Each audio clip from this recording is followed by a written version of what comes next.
इतिहास में घटती कुछ घटनाओं के बारे में परामर्श करने जा रहे हैं। ये जो घटना है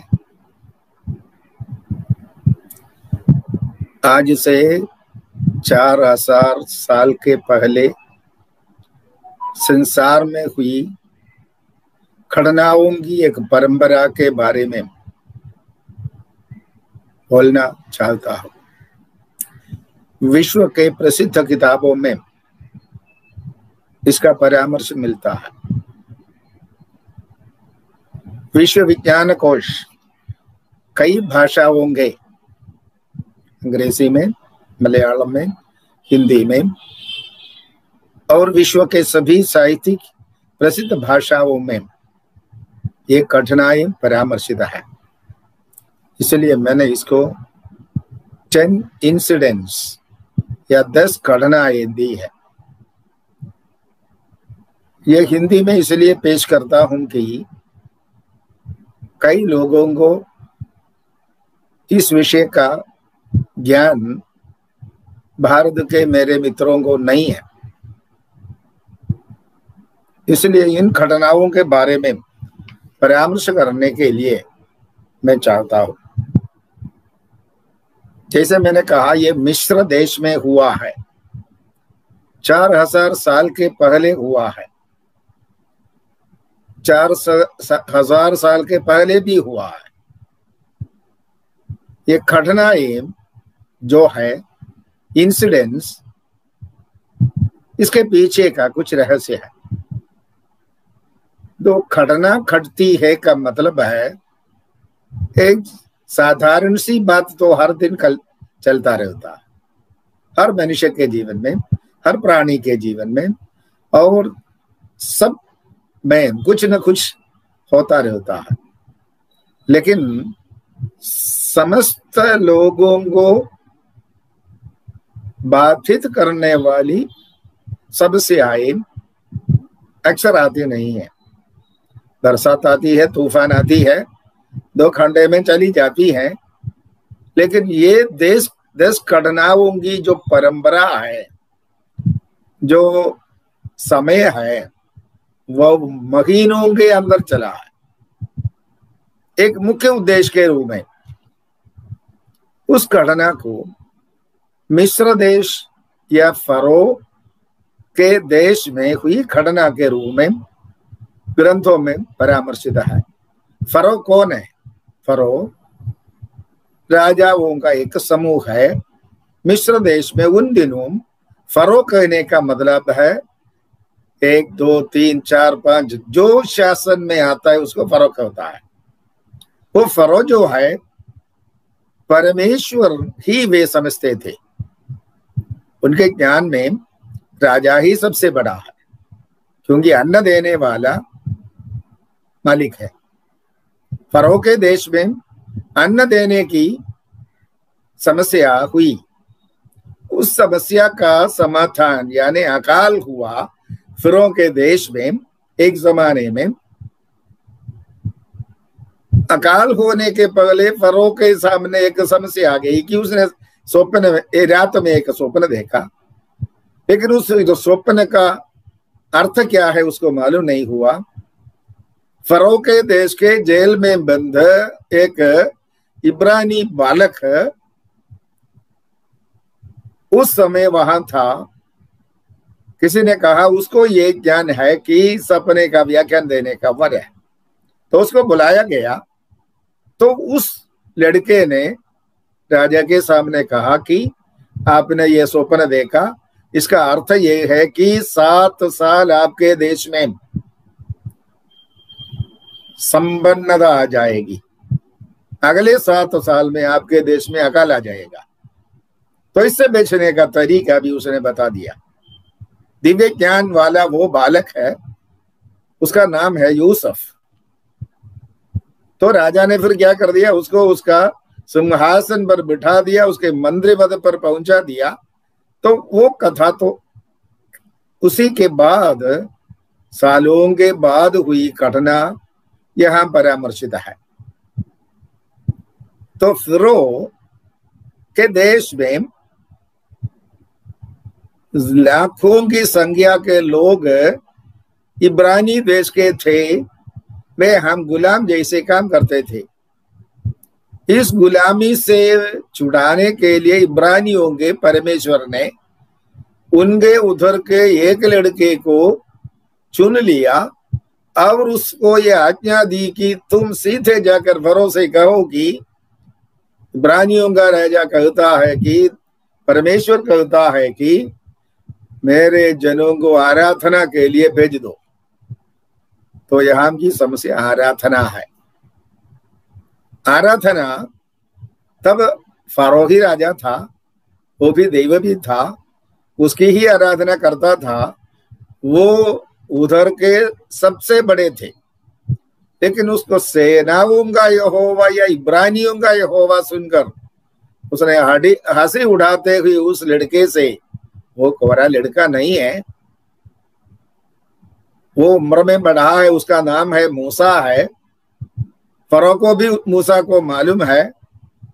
तो मूसा ने जाकर फरो से कहा कि सेनाओं के यहोवा कहता है कि मेरे जन की मुसीबतें मैंने देखी है, वे तुम्हारे देश में पीड़ित है, उनको आराधना के लिए भेज दो। तो फरो ने पूछा, कौन है सेनाओं का यहोवा या इब्रानियों का राजा कौन है, में से बड़ा कौन है वो? तो परमेश्वर की हंसी उठाने के निमित्त परमेश्वर ने उसको सबक सिखाना चाहा। उस सबक के 10 घटनाएं हम यहाँ परामर्शित कर रहे हैं। ये निर्गमन या एक्सोडस नामक किताब है, इसके अध्यायों में इसका परामर्श मिलता है। तो आराधना करना, इब्रानियों के राजा की आराधना करना चाहिए या फरो की आराधना करनी चाहिए, इसे तय करने का कार्य हर एक को शुरू करना है। तो मूसा से फरो ने कहा, इब्रानियों का यहोवा कौन है? मैं नहीं मानता उसको। तो उसको मानने को, आदर करने के लिए 10 बातें हुई, उसका परामर्श हमें यहाँ करना यहाँ का मुख्य विषय है। क्या है 10 आज्ञाएं, 10 घटनाएं। आज तो हम विश्व भर के देशों की मृत्युओं का समाचार सुनते रहते हैं कि कोरोना के वजह से। क्यों कोरोना हुई, इसके कारणों पर भी इसके बाद हम सोचेंगे। तो कौन है यहोवा, परमेश्वर? Who is God? यह आज की सबसे बड़ी समस्या है। आराधना के नाम पर आज हमारे भारत में भी कई समस्याएं चलती रहती है। तो आराधना क्यों करना चाहिए? मूसा के पास इब्रानियों के यहोवा ने कहा कि तुम कल सुबह जाकर फरो से कहो कि मेरे जनों को आराधना के लिए भेज दो। तो उसने कहा, मैंने कल ही तुमसे कहा था ना कि नहीं होगा, फिर आज क्यों आया? तो उसने कहा कि नहीं, तो तुम्हें कुछ बातें जानना चाहिए। इस परिप्रेक्ष्य में हमको सोचना चाहिए कि फरो के विचार में परमेश्वर या दैव या देवता 9-10 तरह की पानी के द्वारा कोई दोष नहीं हो तो पत्त बन गया, खून हो गया। तो पानी का खून होने पर पानी कैसे पिया जाएगा? वे डर गए, लेकिन वे डरे रहते हुए भी फिर इसको, पानी को, खून बने हुए पानी को पुनः पानी बनाने के लिए मूसा से प्रार्थना की। मूसा ने वैसा कर दिया, खून बना दिया। खून को कहा फिरौन कल तो खून बन गया, तुम्हारे कहने पर मैंने खून को पानी कर दिया। आज तुम यहोवा का मानोगे या नहीं तो तुम्हें पछताना होगा। उसने कहा नहीं भेजूंगा। दूसरे मेंढक को भेज दिया। मूसा ने कहा भी हर किसी देश भर में मेंढक ही मेंढक, फ्रॉग्स, मेंढक वर्षा। तो फिर अगले दिन कहा कि अरे मेंढक तो चले गया तो बाद में कुछ नहीं होगा। तो उसने कहा मैं अपने देश के लोगों को भेजना नहीं चाहता। जो है डांस का झुंड, एक प्रकार का कीटाणु है, वो उधर के सभी देश के लोगों के ऊपर पड़ गए। तो लोग परेशान हो गए डांस से, इस कीटाणु से वे बहुत मुसीबत में पड़ गए। तो दूसरे दिन फिरौन ने मूसा को बुलाया और कहा कि इस डांस को, इस कीटाणु को हमारे शरीर से, खरों से वापस ले लो। मूसा ने उस दिन भी ऐसा ही किया और चौथा दिन आ गया, चौथी घटना हो गई। चौथी घटना कहते उसके जानवरों पर हो गई। वो जानवरों पर की फोड़े कई प्रकार के बीमारी के जैसे, और उनके गाय, बैल और हाथी, कितने जानवर थे, सबके ऊपर फोड़े पहुंच गए। तो फिर भी अगले दिन मूसा को बुलाया। मूसा से कहा कि तुम इस फोड़े को हमारे जानवरों के ऊपर से वापस कर दो तो तुम्हारे लोगों को आराधना करने के लिए भेज दूंगा। मूसा ने हाथ ऊपर करके प्रार्थना की तो बीमारी चली गई। फिरौन का हृदय कठिन से कठोर हो गया, पत्थर जैसा कठोर हो गया, तब भी उसने भेजा नहीं। फिर 5 हो गए। क्या क्या है? पानी का खून बनना, मेंढक का आना, कुटकियों का आना, और डांस का आना, और व्याधि का आना जानवरों पर, और चढ़ा जानवरों और मनुष्यों के ऊपर बाधा के रूप में फोड़े आ गए। पहले जानवर के ऊपर था, ये फोड़े जानवर और मनुष्य दोनों के ऊपर हो गई। कुचलते कुचलते फोड़े से व्याधित होकर, दुखी होकर लोग और जानवर तड़पते तड़पते तड़पते रहे। तो 3 दिन के बाद मूसा को बुलाया फिरौन ने, अरे प्रार्थना करो, तुम्हारे लोगों को हम भेज देंगे। तो प्रार्थना की, बाधा चली गई, लोगों को भेजा नहीं। और 7वां दिन हो गया।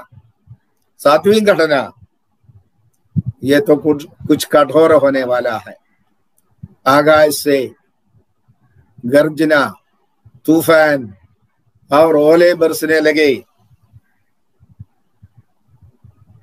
आकाश से जानवरों के ऊपर ओले बरसने पड़े। बड़े बड़े पत्थर के टुकड़े जैसे ओस जानवरों के ऊपर आ गए। जानवर भी परेशान हो गए। पहले जानवर को फोड़े आ गए और जानवर और मनुष्य को आ गई बीमारी। फिर उसके ऊपर पत्थरवाह हो गया, कई कई मर गए। तो 8वां, लेकिन मूसा ने तो कहा था जानवरों के ऊपर ओले बरसने वाले हैं, जो कोई ये विश्वास करके किसी को अपने घर के अंदर या छत के नीचे रखोगे वे जानवर बचेंगे। कुछ लोगों ने मूसा को विश्वास किया, उसने ऐसा ही कर दिया, जिनसे कि जो बाहर थे वे सब मर गए, जो छत के नीचे थे, मरे नहीं। तो लोगों के मन में मूसा के प्रति कुछ विश्वास होने लगा। फिर भी फरौन ने मूसा के लोगों को भेजा नहीं। नवे रूप में, नवे बाधे के रूप में तब तक के लिए क्या हो गया ना, 8वीं के रूप में टिड्डियों को भेजा। लोकटस, जितने पेड़ थे, पौधे थे, खेती थे, ये टिड्डियां आकर पूरे का पूरे मैदान जैसा हरे भरे सारे कुछ खा लिए। तो परेशानी हो गई कि अरे अकाल होने वाला है, अनाज तो नहीं बचेगा, नहीं बनेगा, क्या करेंगे। मूसा को बुलाया और भी कहा तुम ही प्रार्थना करो, ये चले जाएगी, मैं तुम्हारे लोगों को भेज दूंगा। प्रार्थना की, भेजा नहीं, ठीक हो गया। लेकिन देश शून्य से शून्य हो गया। नवें रूप में क्या हो गया, अंधकार आ गया। लोग आपस में नहीं देख पाए। कितने समय, लगातार 3 दिन, लगातार 3 दिन अंधेरा छा गया। आपस में कोई देख नहीं सका। राजा के दरबार में भी राजा भी टटोलता रहा और सबके सब आपस में टूटते टूटते फूटते आपस में मुठभेड़ करते रहे। अशांति देश भर में फैल गई। लेकिन ये 3 दिन के बाद फिरौन के मन में कुछ विचार आ गया कि इसको भेजना ही अच्छा है। लेकिन फिर भी उसने भेजना नहीं माना।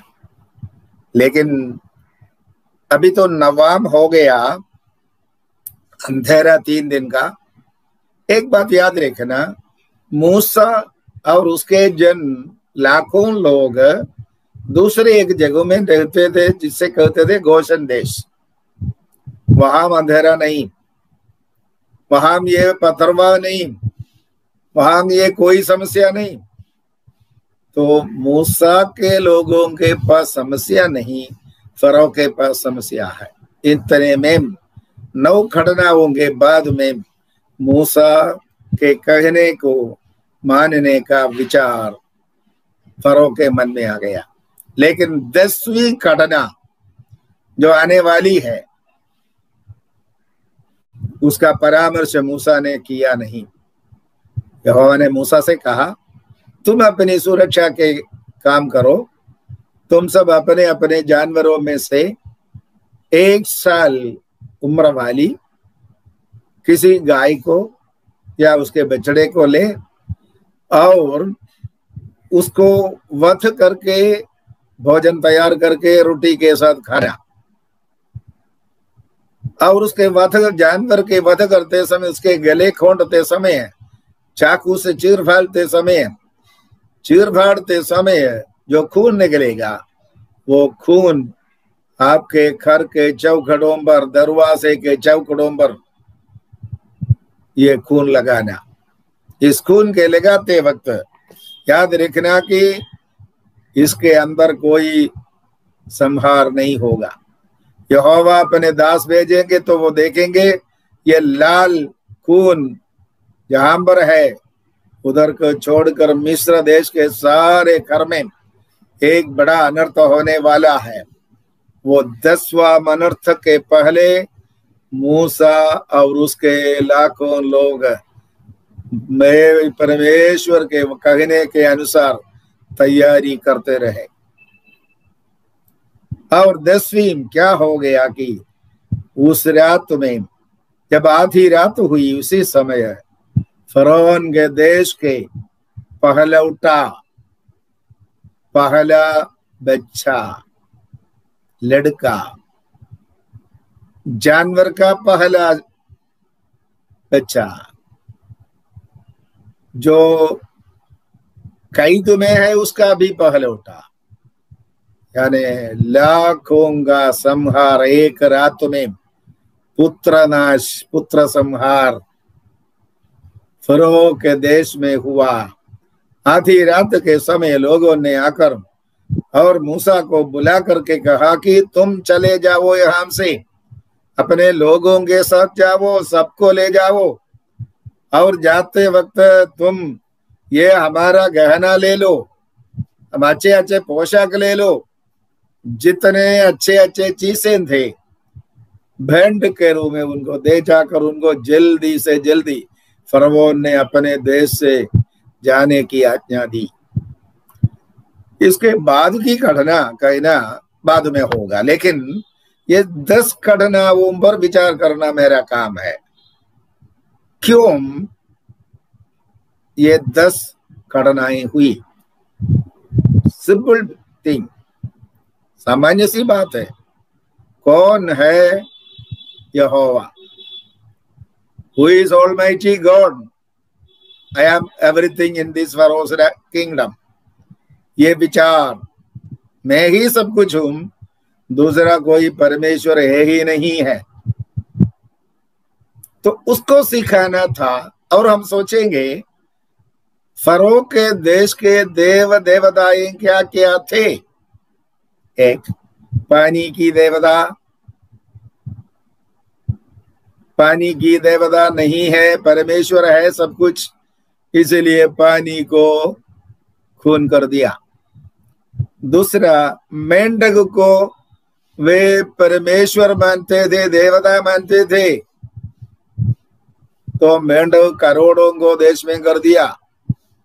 यानी उनके परमेश्वर को एक शब्द से बनाना मूसा कर सकता है। और तीसरा, कुटकियों को भी वे देवता मानते थे बीमारी आने से बचने के लिए। और 14, डांस को वे देवता मानते थे।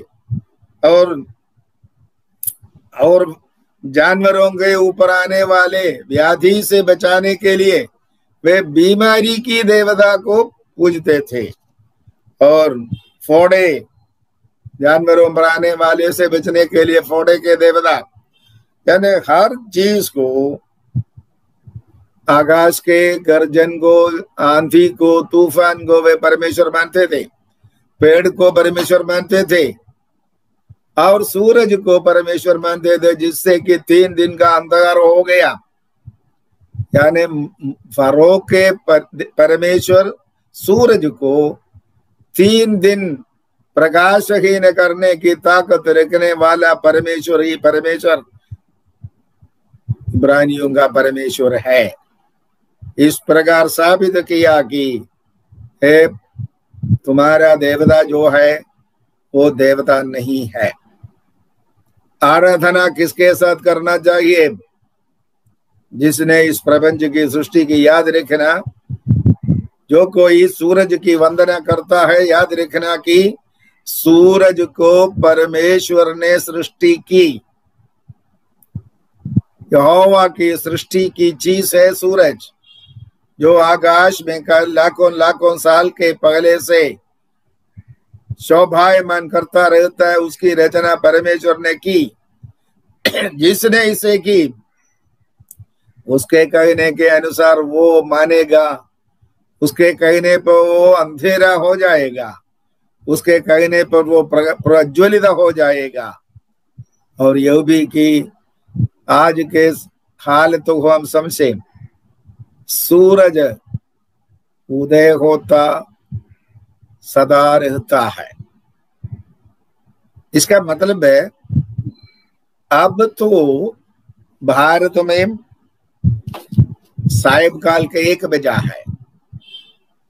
आज अमेरिका में अब अभी किसी स्टेट में रात के 12:30 बजा है। तो किसी में 4 घंटे का भेद, किसी में 11 घंटे का भेद, किसी में 2 घंटे का भेद। इसका मतलब है सूरज को आकाश पर ऐसे टिकाया है कि उसके चारों ओर पृथ्वी के घूमने से हर समय संसार में प्रभात होता रहता है, हर समय मध्याह्न होता रहता है, हर समय अंधेरा होता रहता है। यानी ये जो परिस्थितियों के निर्माता, परिस्थितियों के संचालक परमेश्वर से खिलवाड़ करने पर विपत्तियां आना स्वाभाविक है। किस पर?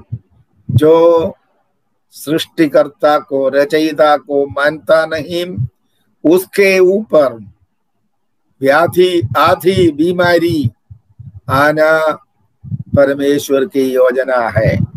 अच्छा देखिए, मैंने 10 घटनाएं बोली। लाल से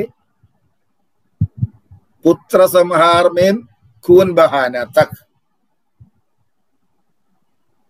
पानी को लहू बना दिया, इधर संहार में पुत्र संहार भी हुआ।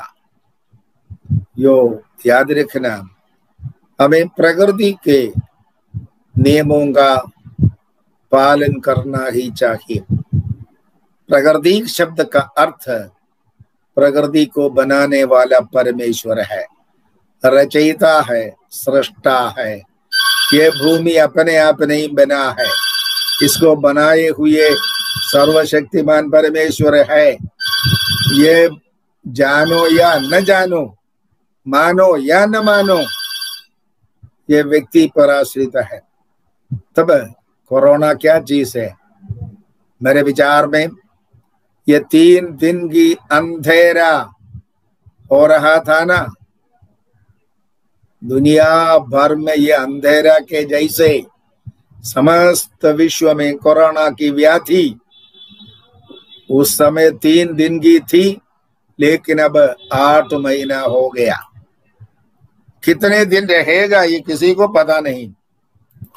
कोरोना से बचने का एक ही तरीका है, जो कोई परमेश्वर के पास उसकी अस्तित्व को, उसकी मौजूदगी को स्वीकार करे, वो परमेश्वर के सामने बच पाता है।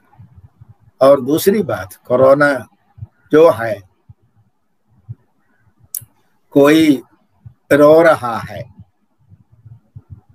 क्यों? अपने प्रियजनों की बीमारी में पड़ने से रोता चिल्लाता रहता है। लेकिन याद रखिए, ये कोरोना तो जीवन का अंत नहीं है। संसार अब भी है, बाकी है, और भी कठिनाई आने वाली है। जो कोई परमेश्वर में विश्वास करेगा वही इन सभी समस्याओं से बच निकलेंगे।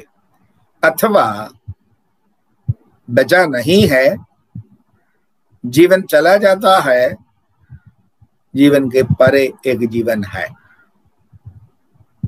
मृत्युपरांत का एक जीवन है। उस जीवन स्वर्ग में परमेश्वर के साथ है।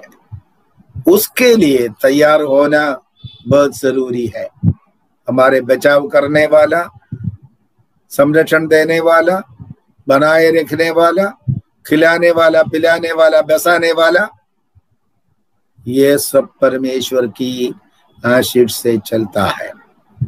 आराधना के खिलाफ, सेनाओं के यहोवा के, इब्रानियों के यहोवा के आराधना के खिलाफ जो कोई हाथ उठाएगा, हंसी उठाएगा, तोड़ फोड़ करेगा, बुरा विचारेगा, उनका सर्वनाश होने का इतिहास के पन्ने में मिलता है।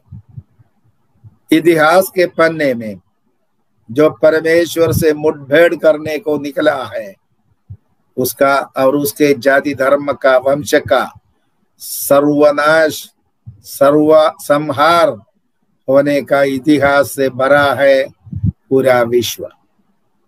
विश्व का इतिहास ये कहता है परमेश्वर का अस्तित्व है, उसके अनुसार ही जीना सब कुछ है। इन शब्दों के साथ आपको इतना कहता हूं। और एक वाक्य है, और गोशन देश में जो मूसा रहता था, मूसा के लोग रहते थे, वहां 3 दिन अंधकार नहीं हुआ, वहां बोले नहीं बरसे, ये संहार कुछ नहीं हुए। इसीलिए लिखा है यहोवा कहता है मैं ही यहोवा हूं, ये जानने के लिए संहार आने वाला है। मेरे जन मेरे आड़ में सुरक्षित रहेंगे।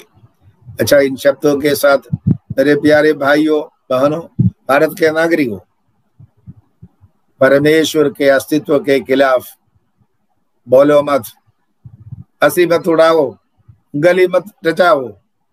परमेश्वर प्रेम करता है, उसके प्रेम के आड़ में रहो।